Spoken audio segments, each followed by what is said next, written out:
For the hour, we'll start with Oh, the that's steer away. Pledge of Allegiance.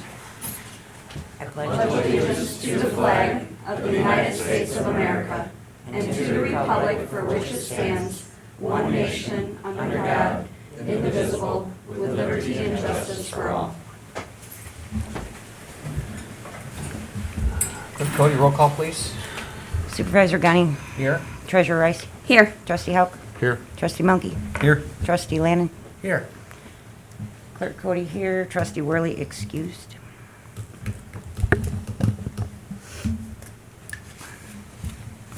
All right, at this time, item 4 is the approval of the agenda. Do we have a motion to approve the agenda? So moved. Support. Motion, support, discussion? Seeing none, all in favor of approving the agenda as is, say aye. Aye. Opposed? Agenda approved.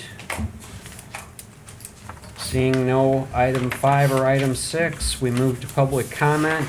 This would be 3 minutes regarding items on this agenda. If anyone would like to come forward, this is strictly an opportunity for comments only. Questions will not be answered by board members at this time. Would anyone like to come forward for public comment?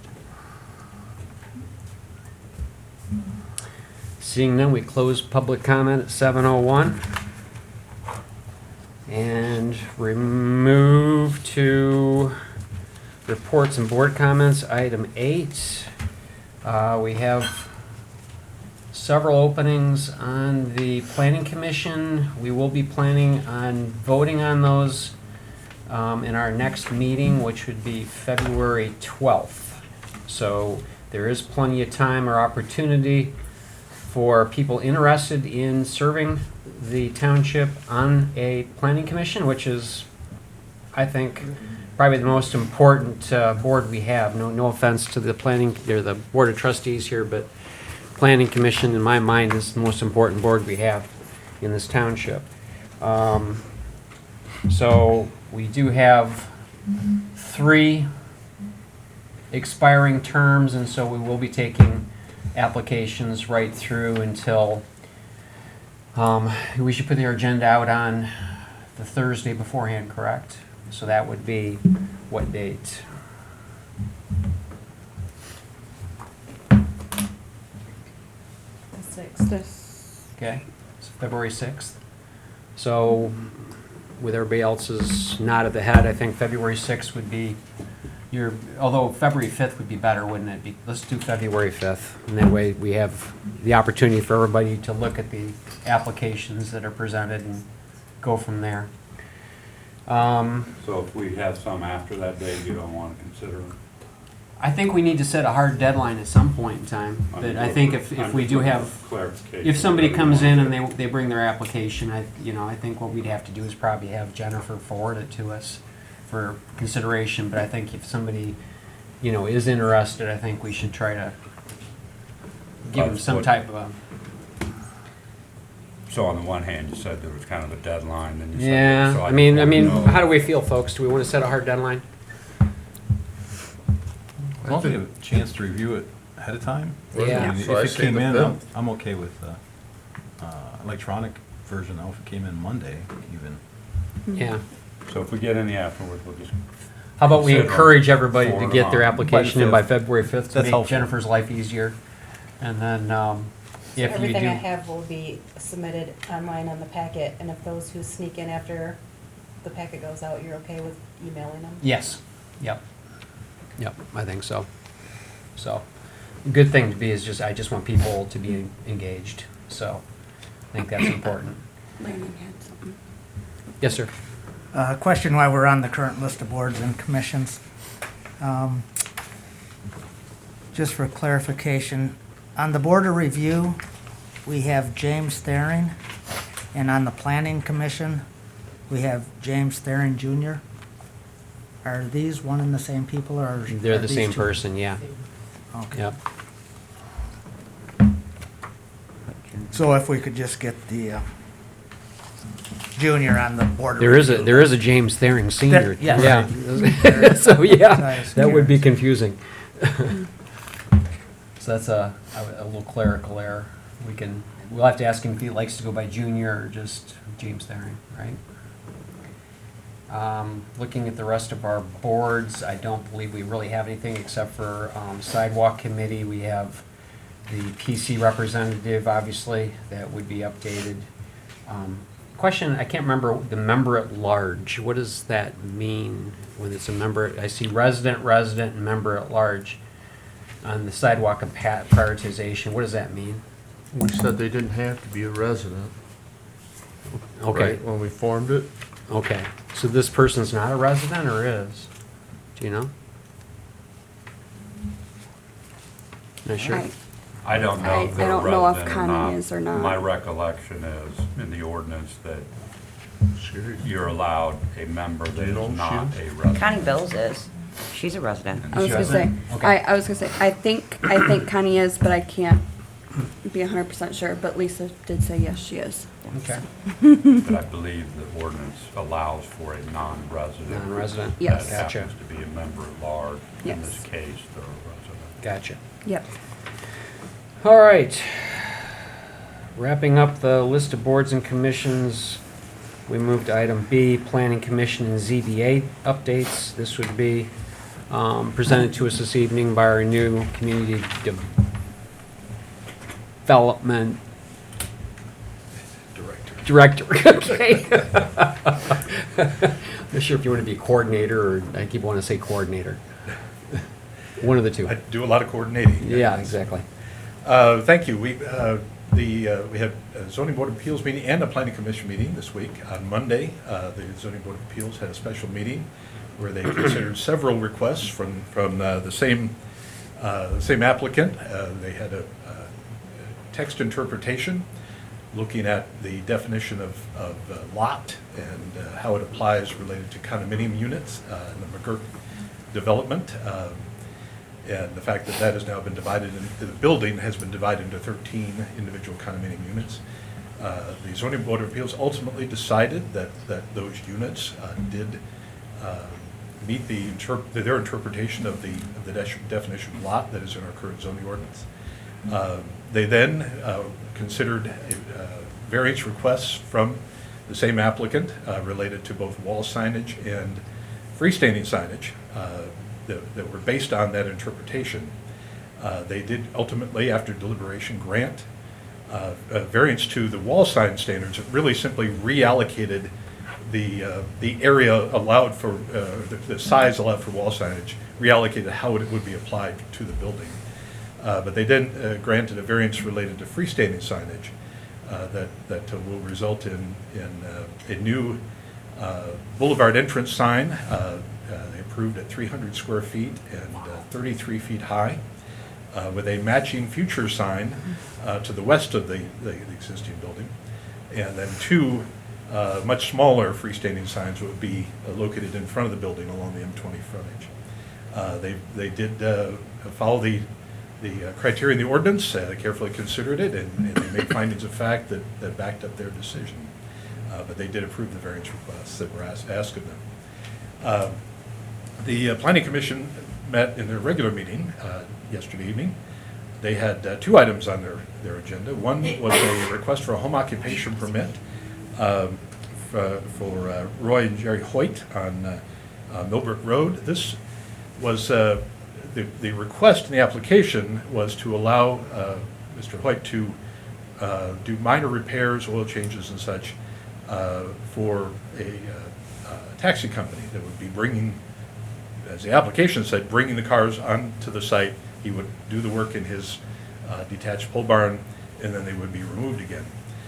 During the public hearing for this application, substantial new information came out that ultimately resulted in the Planning Commission decided to postpone action on the application, and it does not appear that Mr. Hoyt can actually meet the requirements for the ordinance. It appears that what he's actually doing and wants to do would violate the agricultural district. So that's one of the benefits of a public hearing process, is that did come out during the hearing. And for now, the application is postponed, and we'll be responding to the applicant further. The other item was a text amendment. A prospective developer in town would like to expand our multi-use structure section of the ordinance. It allows in the commercial areas allows residences above, accessory apartments above a commercial use.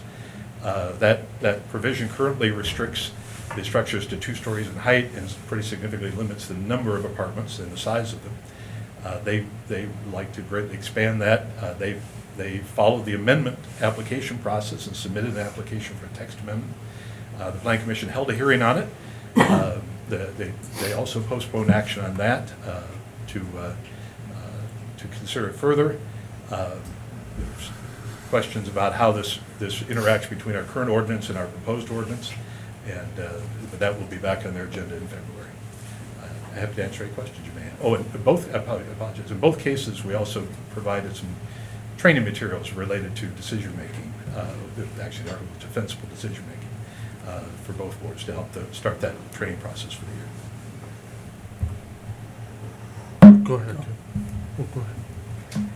On the condominiumization of the building, does that mean that each business owns the structure? Or is that a Yes, lease arrangement? Yeah, the Condominium Act, basically, it's simply a way of dividing property. And it can divide land, the individual condominium lots, what you often hear called a site condominium development. It can also divide a building into individual units that are separately owned. When you own something in a condominium, you have a deed for the area that you control immediately, that whether it's your office space in the case of this project or an area of land in the case of a site condominium development. And then you have a second deed, which is the master deed for the entire condominium that basically sets the rules for the entire project. Okay, thank you.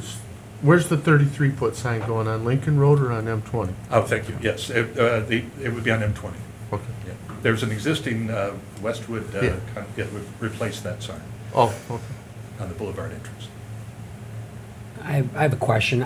Now, correct me if I'm wrong, and maybe the motion didn't go through. I watched the meeting this afternoon, but I thought there was a condition made in the motion that the proposed future sign was not part of that approval. Am I incorrect in that, or did they change the motion or amend it when I didn't realize it? Well, there was substantial discussion on that topic. In my notes, ultimately, they did not include it in the final motion that was adopted. But at this point, as I said, from my notes, it was not included. But when the minutes are available, we'll take a quick look at that and just make sure that my notes are correct. It was But they a very discussed it. I don't think confusing they ultimately put it in. banner back and forth at that point, I thought, yeah. Ultimately, I think there was a decision not to address that issue. Okay. So it's with most variance requests, I sat on the planning commission as we started the new zoning ordinance. And one of the things that we did is go back and look at all the variance requests that have been provided over the last 7 years or so. And then use that as a guide to determine some of the places we need to change the existing ordinance, right? So is this something, this new variance, is this something that the planning commission will take into account as they're looking at the new zoning ordinance? It certainly has to be considered. It's obviously, both the text interpretation and the variance have been approved by the Board of Appeals. They are, and so they do have to be considered. I know that McKenna Associates did consider the past history as they were developing the proposed ordinance that we have in draft form right now and are looking at. But yeah, all of that certainly will be a component. Thank you. Thank you. All set? Thank you. All right, moves us on to item C, board member reports. Why don't we start with Mr. Lannon? Sure, I attended a meeting on January 15th. It was a meeting of the Michigan Township Association Isabella County Chapter. Representative Hauk had one of his office folks there and indicated that what their office is busy with right now is what's called surprise medical billing. And the example given was that you may utilize medical services, and you may see a doctor, an anesthesiologist, have lab work sent out somewhere to be read, but and you choose the doctor you go to because they're in network and that works well with your insurance.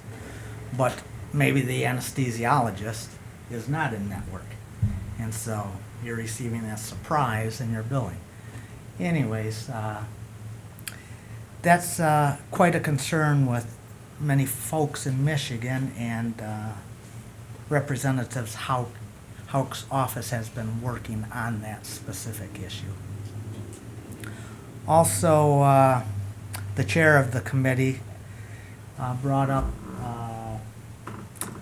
the census issue, and was just kind of trying to get a poll of what, if anything, various townships are doing to assure that we can get as accurate a count as possible, especially for the hard-to-count population. So there was a little discussion, such as some social media and creating signs, but it'd probably be worthy for us to talk about ways to assure that we can count every one of our citizens if at all possible, because it means so much to the county, the township, and the state. But the meat of the meeting was a review by a township clerk who is Sherman's clerk, going through what the responsibilities of a clerk is, and learned a lot about the duties of the clerk and what an important and large job that is. And I happen to have a printout in a handout that she provided for us to review. I also attended the Isabella County Commissioners meeting January 21st, and three of the highlights there was they secured a grant to host an educational system regarding medical marijuana education. It's something that the township will be invited to attend. They didn't have a date for that yet, but some money is available, and they intend to host a medical recreational educational system. So we should see an invite for that. Also, they received an annual grant this year in the amount of a bit over $57,000. It's a grant to work with probationary folks and to do all they can to help the probationary folks be successful in their probation and get through that program. And they also have named an architectural and engineering services firm for their intended jail that they're in the process of trying to build. Not aware that any land has been purchased at this time, but that was another completion in the process, was securing the engineering and architectural firm. Today I happened to attend a workshop put on by the Michigan Township Association, and as we spoke about before, our little red book that we refer to, which is actually the authorities and responsibilities of Michigan townships, that has gone through a new draft. It's going to the printers this week and should be available fairly soon. There's been some significant changes. Unlike the previous book that kind of more or less dictates or spells out in a condensed version some of the Michigan compiled laws as they apply to townships. There's also a narrative and examples to help you understand what has taken place in regards to some of those laws that are in place. Also, the afternoon session was titled, "What the Board Needs to Know About Board of Review." And that went into depth about Board of Review as well as assessors' functions. And I have a full packet of information that I want to read through, but then I'll put that in the library for everyone to review. And very important function. I mean, townships are responsible for three things, and that is assessing, taxing, and elections. So this is a major piece of the pie for board members to understand what the assessing and the board of review piece of the puzzle is. And that's it, thanks. Yeah. Speaking of assessing, happy birthday to our assessor, Patricia DePriest. Happy Happy birthday. Yeah. Mr. Milky? I don't have much, but I will comment. It's my understanding, in fact, I'd like our manager to speak to it briefly. My understanding is that you are on a task force or coordinating with others regarding the census for representing our township. That's correct. Yeah. I mean, just a reminder that Thank you. Mark is working on that. Bill? I went to a County Road Commission meeting January 9th. They elected new officers. John Graham is their chairman. Terry Turnwald's vice chairman. Jolene Sandell is their clerk. They appointed Bob Bush to the County Parks and Rec Board as their representative. Said that they're going to be meeting with the townships the second and third weeks of February. They approved buying 2 new Peterbilt trucks for $280,000. They're starting to prep for their new building. They're doing a lot of the work themselves when they're having some downtime. They're torn a couple buildings down, torn some fences down, taking some trees down. So that's less things that they'll have to bid out. So they're doing a lot of that stuff in-house. There was a new bridge that was approved. I'll go back to their building. They're hoping to have everything out for bid January 27th, and they're going to make a choice on who builds the building by February 27th. There's a new bridge that was approved on Woodruff Road by Wademan for $2 million, which will be a 2022 project. And I talked to Pat Gaffney yesterday, Monday, and he said that there's been a lot of good progress here in the last few days on getting easements on Isabella Road and Lincoln Road. He said he hopes to have those wrapped up possibly by the end of next week, which is good news. Mm-hmm. And then he also told me that he's going to get in touch with Kim or Mark, and I guess they've talked about it a little bit with Isabella and Broadway. I know we talked about getting prices around for left-hand turn lanes and stuff for Isabella, or turn signals and crosswalks for Isabella and Broadway, which we want to take to our next 2% request. So he said that he'd be getting those prices to Mark or Kim soon. He just has to modify them. He has those prices, but he has to modify them because they're like 3 or 4 years old. And that's it. Thank you, Bill. Any questions for Bill at all? Be nice to see the easements and then get a definitive start date on both those projects, Yeah, right? well, Yeah.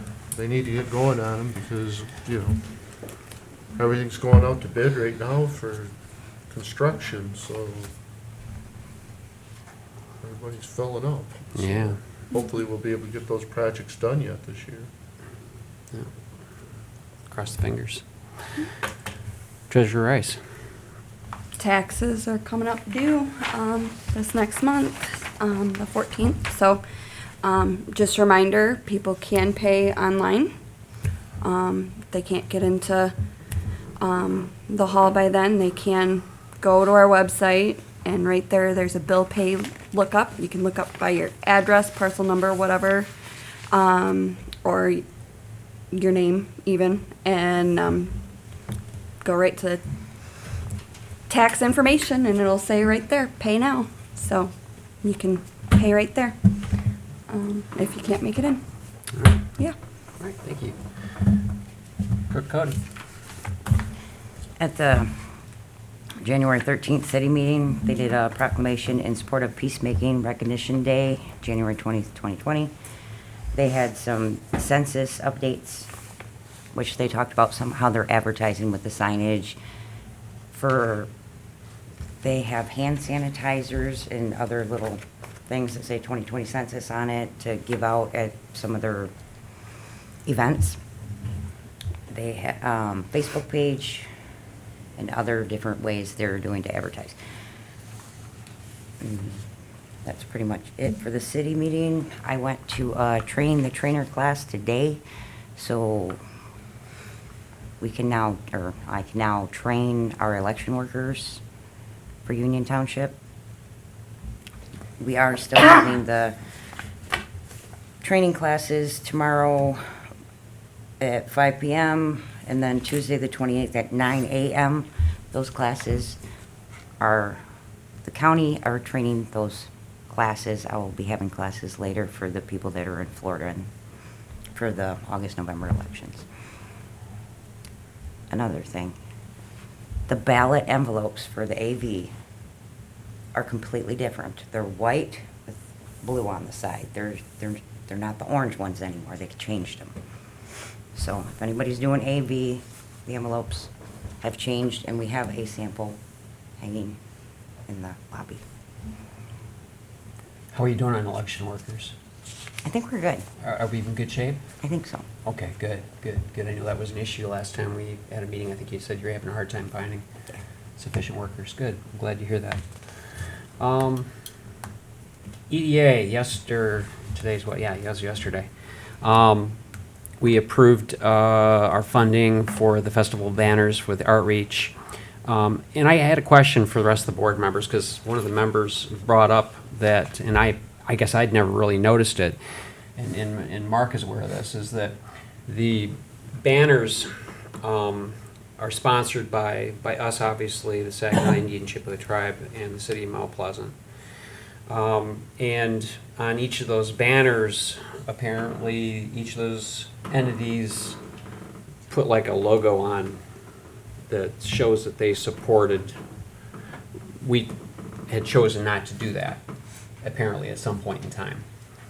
So I kind of think that if we're supporting it, it's kind of nice for people to know that we're supporting it. So I guess my question would be, is for the rest of the board, is it something that you feel that we would like to have them add as our logo onto those banners showing that we supported that project? Can I clarify? Yeah. It's a program that's sponsored, paid for by the EDA, so that's one thing. The recognition of Union Township as a logo, a decision was made by the EDA some years ago not to have self-recognition, if you will. The EDA then a couple years ago, at my recommendation, changed that so that we are showing on the banners now. Are we? Okay. Yeah, because I felt we ought to have our name on there. Yeah, We haven't- sure.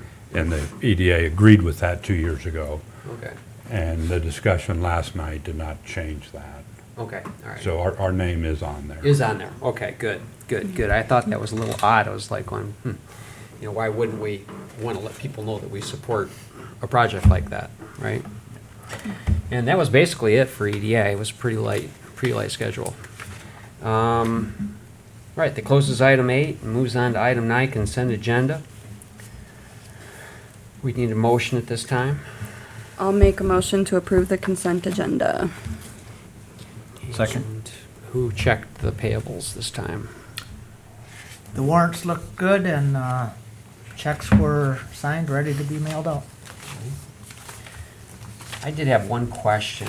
In the Isabella County Drain Commission, the township portion of the 2000 drain assessment, is that the upkeep and maintenance, or is that just the amount that goes through. What is that one? I believe that's what they refer to as the at-large component. So you have a district, and the costs are allocated to the various property owners.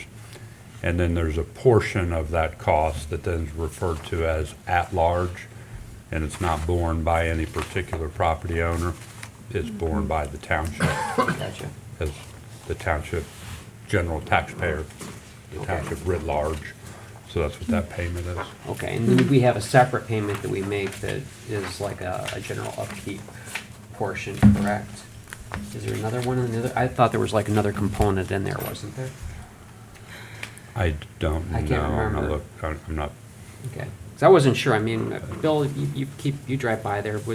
Did they ever do the cleanup or maintenance on No. Mission? are you On talking where? about Mission specifically? On Yeah, Mission Creek Mission out Creek, here? yeah. Did they No. do the dipping? There's nothing been done. There's been nothing done. Oh, so, Right. I'm not aware that there's anything been done on Mission Creek. yeah, And further, I know that there has not been any additional progress made on creating an additional special assessment district to Okay. expand that existing district, okay.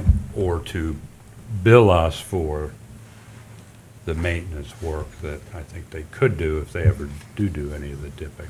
Well, that's what I was wondering, 'cause it's been 2 years, I believe, since they went to the Drain Commission. I thought they filed all the paperwork. I guess I'm confused as to where that would be at. That'd be a question for Drain Commissioner probably, but, It was last dealt with by the Board of Determination, yeah. and they approved it. determined that there was the need. Yeah, And Gone. after that, it kinda- can go or it cannot go, and right now it has not gone gotcha. anywhere. I want to make a correction to, on a meeting pay request. I had written down 12/8/19. It should have been 1/8/20. So I had a meeting Oh. pay request. It says Oh, December. 12/8 down there, Yeah, sorry. And I put 12/8/19. It was 12, or it was 1/8/20. Yeah. That makes it look a little better than, Yeah. When 'cause the it looks- meeting was well, 12/12. The meeting was on the 12th, and so. yeah. That's that turn of the year thing, right? Yeah. You had one in there, that's good. All right. So we have a motion and a second on the consent agenda. Any more discussion on the consent agendas? Nope. All right, all in favor of approving consent agenda, say aye. Aye. Opposed? Consent agenda approved. We move on to new business, item A. Approve the award of contract for the Charter Township of Union Water and Wastewater Financial Projection, Cost of Service, Rate Design, Miscellaneous Fee Schedule, and Connection Fee Study to Utility Financial Solutions, LLC. I guess the parentheses UFS is how we're going to be for Utility Financial Solutions, correct? All right.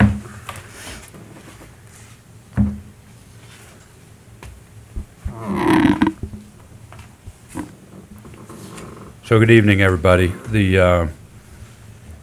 This is the execution of the study that we've been talking about for the last couple months, that kind of the education of utility system financing began with representative from UFS coming in and making a presentation to the Board of Trustees. That was done back in September. We're recommending that 2 studies be done, one on the water side, one on the wastewater side. Each study would cost $20,250, paid for by each of the respective funds, the water fund and the wastewater fund. There's paperwork that goes into a lot of detail that starts on page 17 of your agenda packet. These studies are done every 10 years or so. I believe the last study that of this nature that was done by the township was done in around 2010. And it was a pretty comprehensive study. It was looked at rate design, compared the current methodology of REUs versus other methods. So it was pretty comprehensive. It did not get into the miscellaneous fee study piece that we're recommending here, nor did it get into a connection fee study piece that we're also recommending here. So you had some work done in this manner almost 2 decades ago. And I think I would say that best practice is these kind of studies get done once every decade or so. And the purpose of these is to assist with the continuing evaluation and monitoring to ensure that you have a financially stable system, that the township and the administration understands the operating costs and the operating structure of the system. There's billing methodologies, there's rate design considerations. And so these studies collectively are to help us move forward and to help in decision making to ensure that we continue to maintain a well-financed utility system. It was in September that Don Lund, that was the individual that represented UFS, came to the board and spent a couple hours with us, I would say educating and informing and laying some of the groundwork. UFS and specifically Ms. Lund also supported the financial aspect of the joint water study that was done with Mount Pleasant. That consultant was, that escapes me, but they had a sub-consultant that helped on the financial piece. That was also UFS. UFS also assisted the township in some expert analysis that helped us in decision-making as it related to a legal matter that concerned the utility about a year ago or so. So UFS has had a lot of experience already through these other activities, getting to know our system and data and that kind of thing. UFS as a company, they've conducted many of these studies for other municipal utilities, whether they be water, wastewater, electric, or otherwise. There's a whole list of them in the proposal that's in your packet.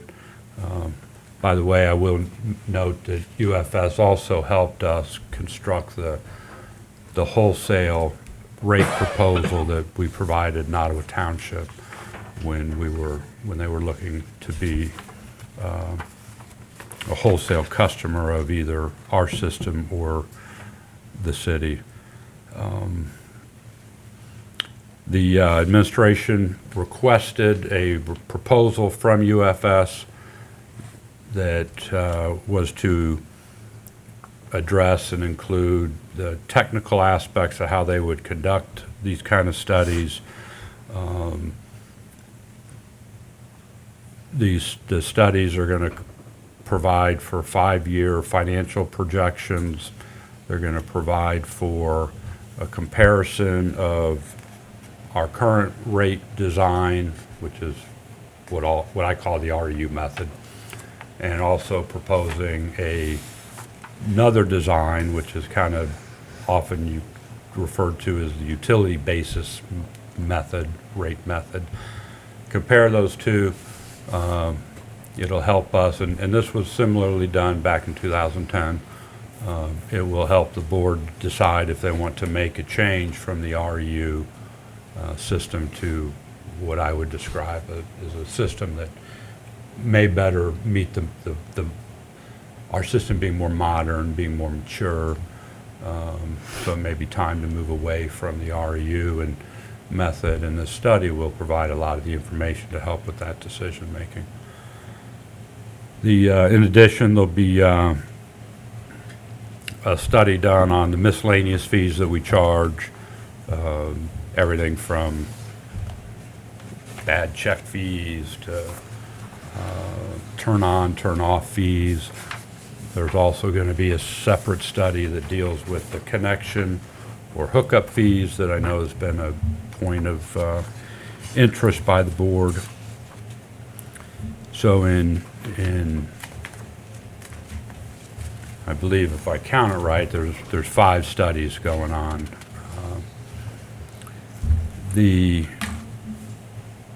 And all of this is designed to help us ensure, with whatever rate method that we're using, that we can, now and into the future, adequately fund these operations, and so that we can maintain a system that we've all become so proud of and used to, and so we don't want to jeopardize this. The budget, the FY20 budget, contained $15,000 in each fund. That was our estimate at the time for this study. This proposal for each fund is $20,250. So there'd be a budget amendment, if approved, that would be forthcoming for each fund in the amount of $5,250. And so based on, the qualifications of the firm, the experience that they have with doing this type of work for municipalities across Michigan, across the country, across the world even, the work plan that they've outlined in their proposal. This is, from start to finish, approximately a 12-week exercise, which is several months. But all of those considerations combined, the administration's recommending that the board enter into this service agreement. I will point out that we did not take any bids. This is a sole source. And we feel that, for the reasons that I've stated earlier in terms of the existing experience that they have through these other endeavors, that it just makes sense to continue working with this firm on this project. With that, I'd be happy to answer any questions any of you may have. You answered my question right at the end, because I had written down, I didn't recall a bid process for this, so, all right. Further discussion? You said the board has interest in connection fees. And part of this is that I came in late, so I didn't have some of the educational background that the rest of the board had. So maybe you all got it, but I didn't quite understand. In relation to the connection fee, it used the terminology, let me just reread this here. The equity method.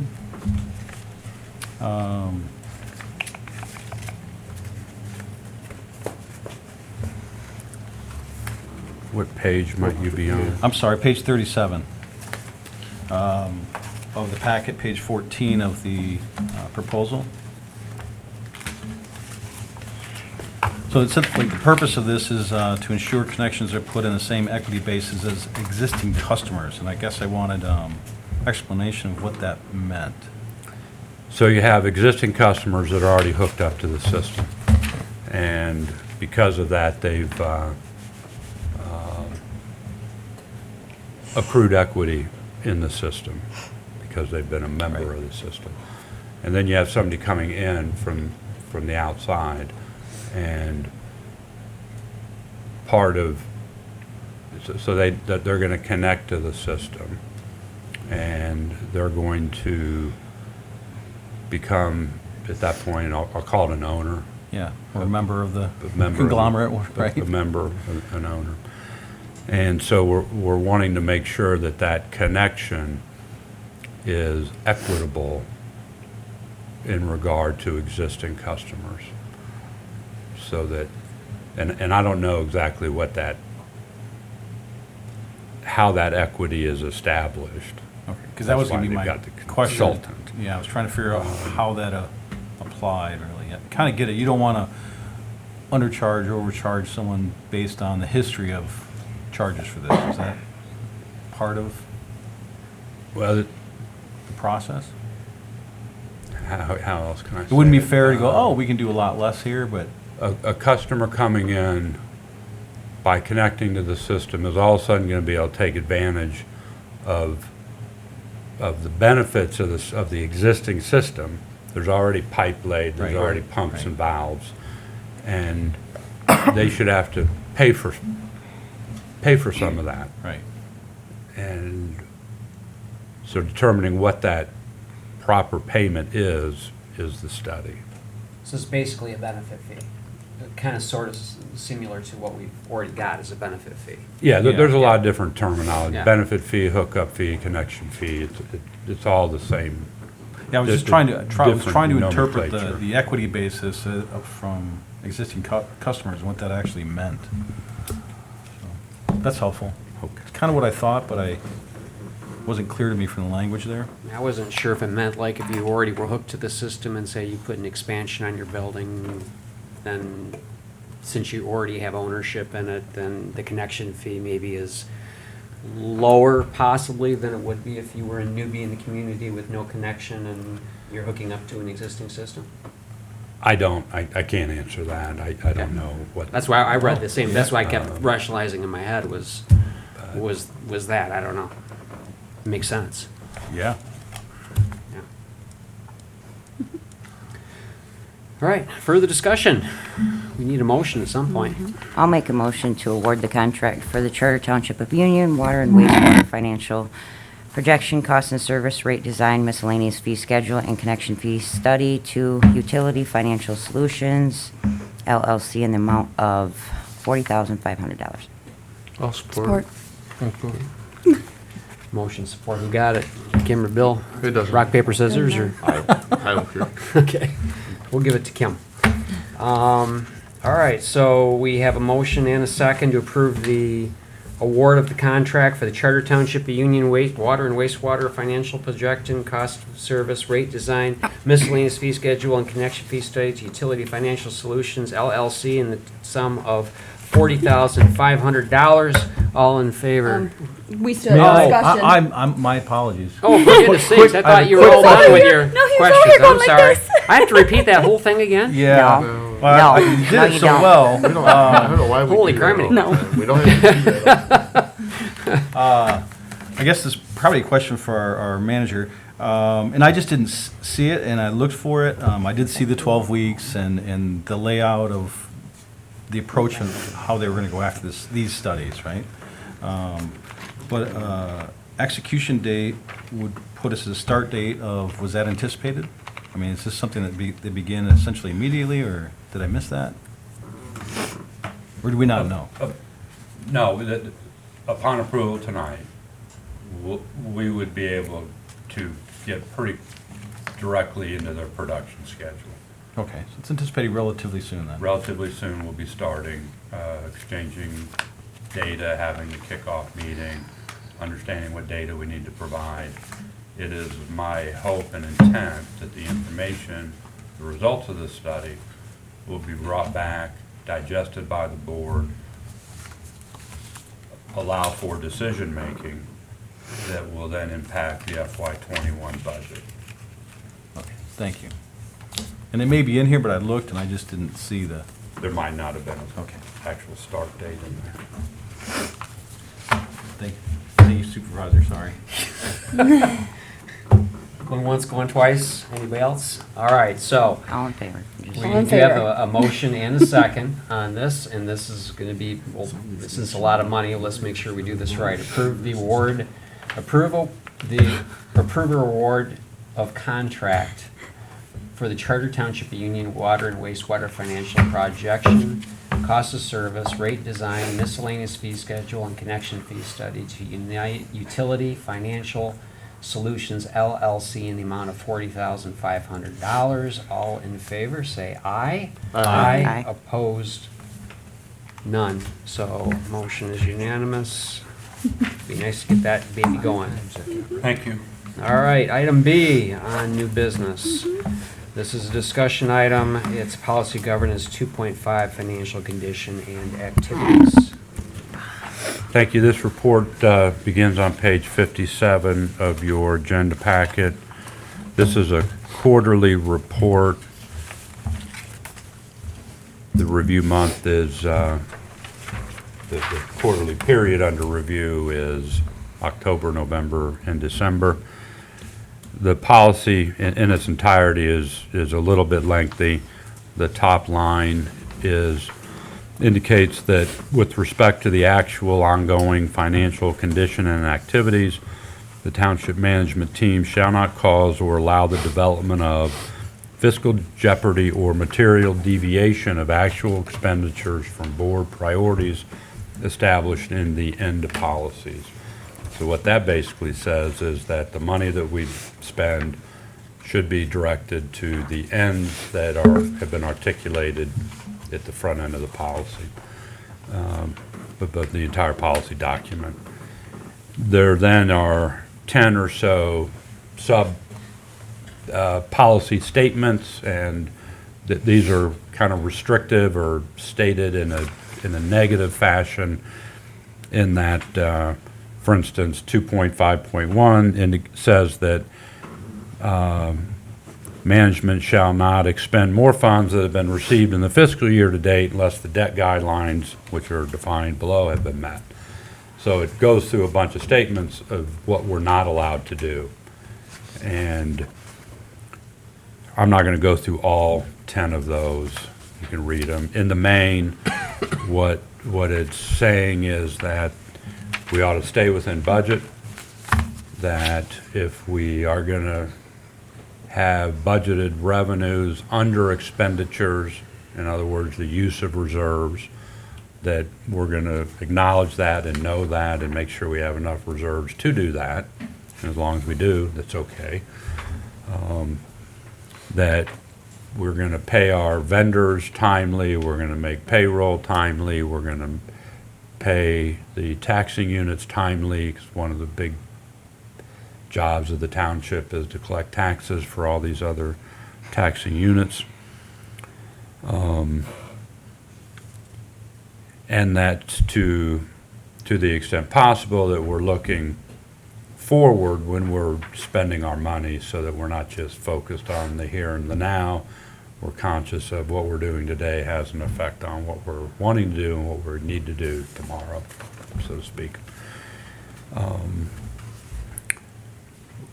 The report on the next page, page 58, presents a lot of data that is of interest to the board in terms of being able to determine and help discern whether or not management is adhering to this policy. And I'll just touch base on a few of those. Again, I'm not going to list all of them, but as a matter of fact, in 2019, budgeted revenues exceeded expenditures in all funds. No long-term reserves were used in fiscal year 2019. All payroll payments were made on time. All payroll taxes, benefit payments to vendors were made on time. All tax collections were distributed in a timely manner by statute. All our state-required financial filings, the F-65 that comes out of the audit, was filed on time with the state. We have annual disclosures that are required to be made because we have issued debt in the past. Those disclosures, which are to benefit the bondholders, those were all made. The reporting was complete, and they were timely. Our cash flow is adequate. We review that in a separate policy review once a year. So based on this data that's presented here, it is management's opinion, based on the fact that are presented here, that we are in compliance with the policy. And be happy to go into more detail on this as you wish. Good report.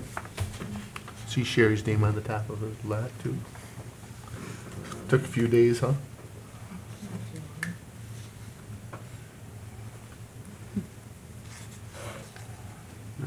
Any questions for Mark at all? No. All right, thank you, Mark. Well done. Thank you. Thank you. Thank you. All right. Item 11, extended public comment. This is going to be 5 minutes regarding any issue whatsoever that you want to talk about. You're welcome to come up to the podium. We're not going to bite. All right. Seeing none, we close public comment. We move to item 12, manager's comments. Thank you. Just a couple. I will be out of the office next week. I was out of the office last week. You all know about this time of year. Next week, Kim Smith will be acting township manager. Last week, Sherry Teal was, and I rotate that as part of the succession planning and training that we go through to adhere to that policy that was adopted a few months ago. A little bit of update on the census activity. We did have, there's a local census advisory, I think that's what we call ourselves, the local census advisory committee. We met today, we meet monthly. We've been meeting monthly for the last several months. Representatives from the city, the township, the county, the foundation, various nonprofits from across the area, the tribe, central Michigan. And what our basic job is to develop programs and activities where we're making sure there's awareness being generated within the community so people know that the census is coming, that they then have opportunities to participate in the census, the establishment of kiosks and workstations, if you will, so people can, at the soup kitchen, for instance, get on a computer and fill out their census questionnaire.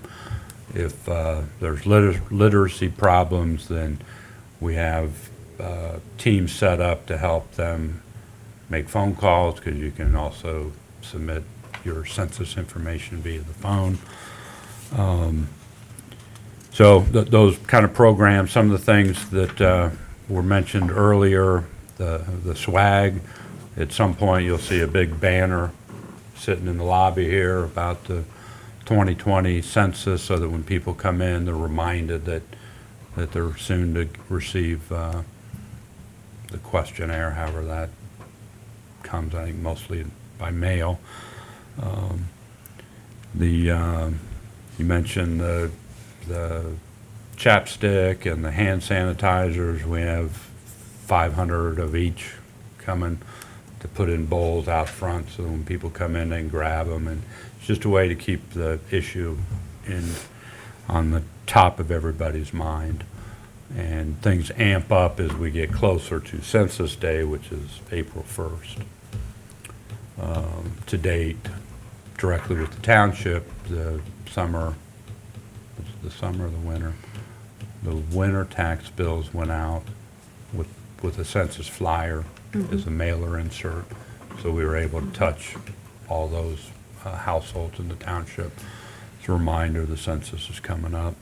So we are involved, and we continue to be involved. I attend those meetings, and like I say, they're monthly, and we're going to be meeting through at least June or July of this year. Also related to the census is a big activity that's been going on for at least a year probably, that's involved our GIS, Joy Smith, our GIS person, and what we've been doing there is going through a data verification exercise with the Bureau to confirm that they have all the addresses that currently exist within the township. So she's done a lot of work in that regard. So that's the update on the census. Election workers, clerk mentioned that she's doing pretty good shape there. We did meet the clerk and a couple staff members, Jennifer and myself, and trying to make sure that we were doing what we could to assist the clerk in getting a pool of applicants so that there were going to be enough election workers. There's 20 or more that are needed. I forget the number. And so we developed a posting, and it ran in some of the Morning Sun, CMU. CMU paper, the Morning Sun, the website, and that did generate some applications, I believe. So that was all. Thank you. Any questions for Mark at all? Regarding the census information, is there discussion among the group you're working with regarding education? And let me qualify that. I know there's a percentage of the population that's reluctant to do a census because they feel a big brother kind of thing. Right. And how you address that, and in particular, aside from that group, maybe the transient population that we have and the homeless that are here, do you feel like those are being addressed? Those are being addressed. The main focus of the group is on what we call the hard to reach, which would be the transient population, the population that's in the jail, the population of folks that are in nursing homes, the less advantaged folks that, hence the restoration house involvement, the soup kitchen involvement. So we're trying to create these touch points for these folks that may not have the traditional address, and create opportunities, because the foundation has some grant money made available, as well as some 2% money was made available, so that laptops can be purchased and tablets, and so that if I go to the soup kitchen to get a meal, and then I can also sit down and, with assistance,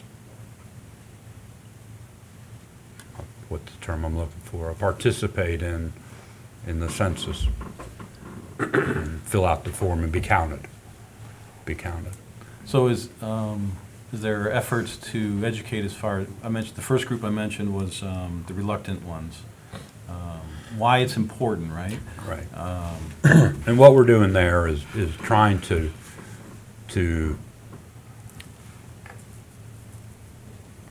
where we can remove sorry, but because of that reluctance, it means that we sometimes don't want to use the word United States government. Yeah. Bless you. Right. And then you try to figure out, well, how do you communicate what you want them to do? Take the United States Census. But the way we're addressing that is trying to have local, the message be local. And that's what it is, 'cause it's how we get our money. You know, our message is,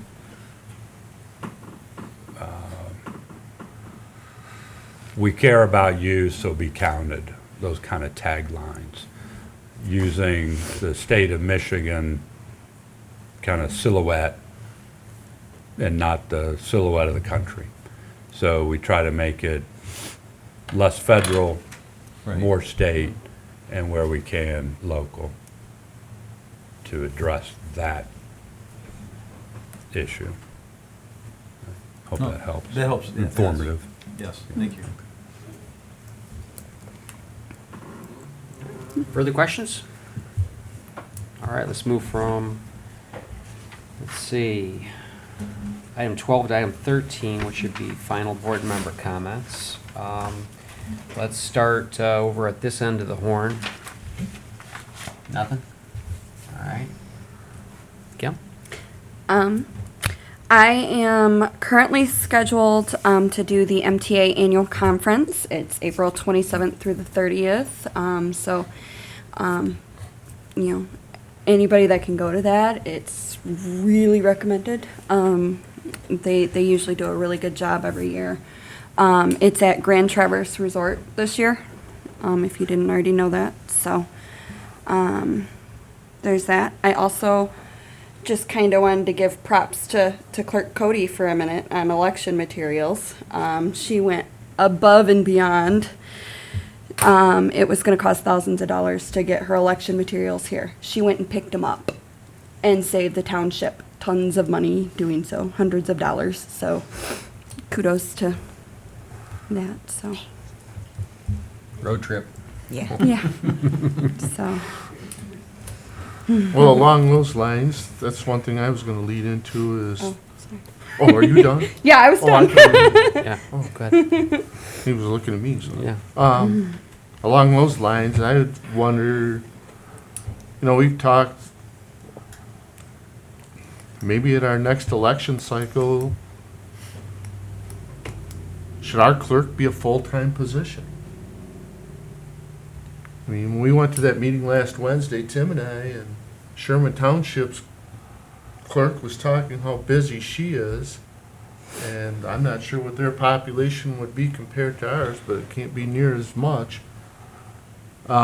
She talked about how she had office hours at home quite a few evenings of the week.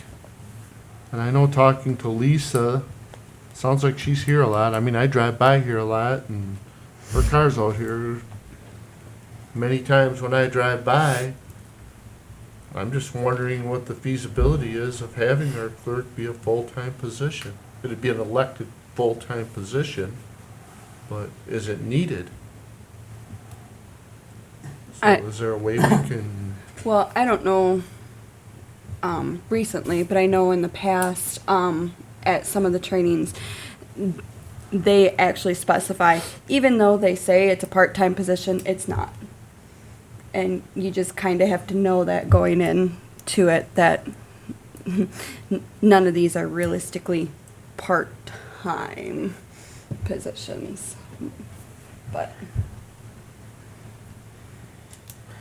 Yeah, I think it'd be really hard from the standpoint of having your other job. It's hard to be an elected where you only got a 4-year cycle, and so if it's full-time, you have to quit your job, and then you don't get elected again, and all of a sudden you're out of a job. Yeah, pretty much. that's a choice you make when you go for, Yeah. when you Yeah. go to be elected Elected. too. Mhm. Yeah. I mean,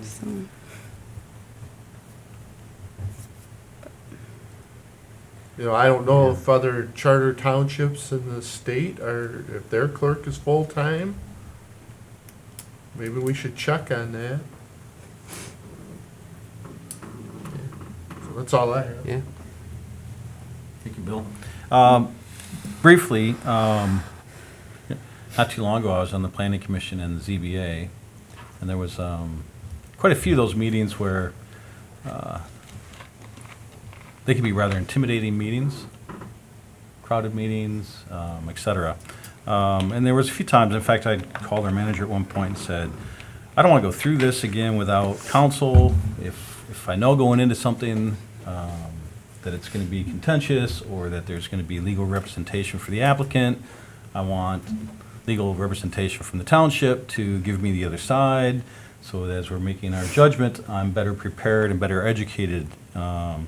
And so I had actually approached our new, Rodney stepped out, Rodney a little bit, and I just said, we've got some new people on the boards, and that's, it's a big deal, especially when you're thrown into a tough meeting from the get-go. And the Planning Commission and ZBA, the work that they do is ever so critical. And so I wanted to lift up that I think that our boards need to know that at any time, if they don't feel prepared to make judgment, they should table it. And secondly, and this is the important point, I think, is that I hope as the board, so I'm speaking from myself, but hoping for support from the board, that if they feel they need counsel on an issue, that they have every right to go and ask Mark and say, can you get us counsel on this issue? And we've got their back, that's something that is important to us. And so I'm kind of asking the board, and I realize this is off the cuff, so I'm not obviously asking for any action, but I wanted you to think about it because I want them to know that we're here to make sure they're successful. Good point. Yeah. I know Brian and I talked about it earlier today, and I know when I was on the ZBA, first meeting I went to was there are lawyers involved and stuff, and you walk in and it's like, whoa. You know, I mean, it was pretty intense. Tense And when we we've didn't been have on a- it for 3 years. Yeah, we didn't have a lawyer, you know, representation that night, so. Yeah, I think it's something that we need to strongly encourage. You know, because it is intimidating. It really is. I mean, but then the other thing is you're getting one legal opinion and what's the other legal? Because there's two, right? There's You're the always legal two opinion of sides. the applicant. Yeah. Yeah, so that makes it very difficult to make a judgment on something. But by the way, our community economic director, did I get that right? I think I got it. Yeah, He did respond and said that he was planning on training for both the Planning Commission and ZBA, which I was very encouraged to hear that. I'm excited to hear that someone with his caliber of training will be helping our laymen serve on those boards. So that's also big support to hear. He's done training for the Michigan Association of Planners. So the training will be, one, we'll communicate to the boards, if they don't already know, that if they ever want legal representation, that's easy. It would not be denied. And then two, part of the training, a lot of the training is to build confidence amongst the members so that they don't need to be, nor should they be, intimidated or really care what some attorney at that podium has to say to them. And if they are ever in a position where they are feeling like intimidated or pressured, the message that we want to convey to them is just to stop, just to postpone, just to Take a stop breath. what you're doing. Meet again in a month. Well, that's tough when you're serving on those boards, because you feel, well, at least I have sensed in the boards that I've worked on, that there's a desire to get it done, right? And so there's reluctance to want to table something, even though that, I often think the majority of the members think that's the best thing to do right now. There's reluctance to accept any kind of motion of that. You just need to know that's part of the process. So if we can communicate that, that's great.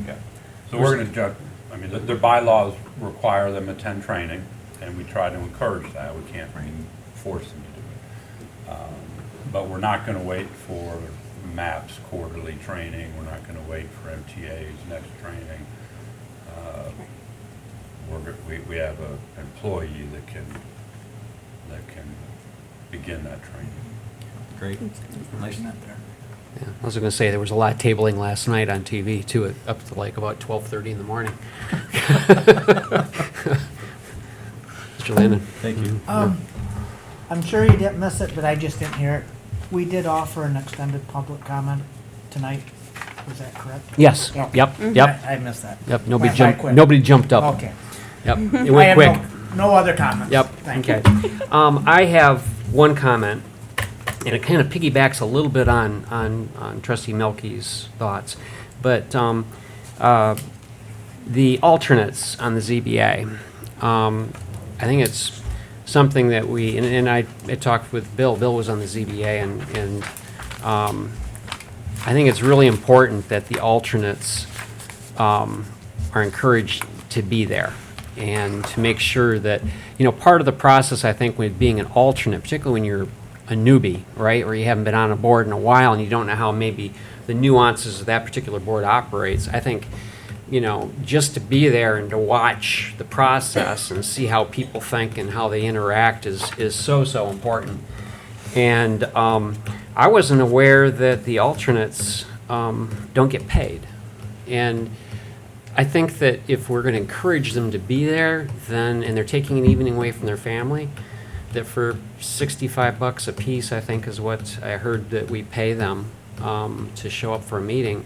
I think if the alternates, we're going to encourage them to be there and make sure that if we do have like a last minute issue, and we need to have somebody that they're there, but they've also have seen the process, right?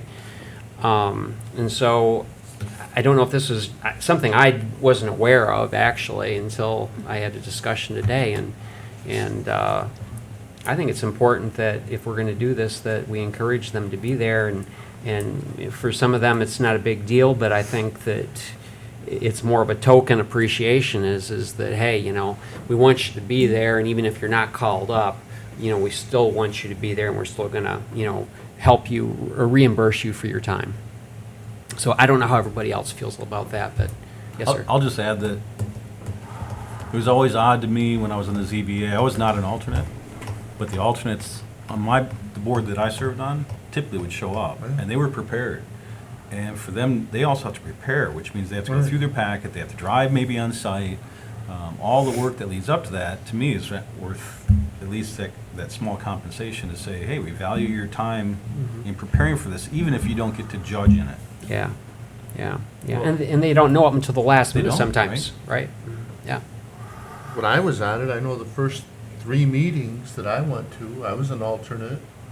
And then I don't know, for some reason I got put on as a permanent member. But the first 3 meetings I went to, I came in as sat and back as an alternate, and I got called up all 3 times. I mean, I was prepared because, I was told that I was supposed to go to the meetings. I agree also. Yeah, and I think we should convey that is that they should always be encouraged to be there, right? Last comment then is, if you're suggesting that pay is appropriate for alternates, then that's something we would need to take action on. Yes. Because it's not part of our budget now. Exactly. And so I would entertain, at this point, if we can, I would entertain a motion on that. Can we do that in final board comment, or we have to put it on our next agenda? I think we've done it We can do before. anything we want. Yeah. Does somebody want to make a motion on that, then I would entertain a motion. I'll support it. Are you making the motion? You have to make a Well- motion. I'll make a motion that the alternates on the ZBA come to all the meetings prepared and that they receive compensation. Support. Motion and support. Yes, sir. I just want to ask our manager, do you see, from the administration perspective, an issue with this other than from the budgetary? No.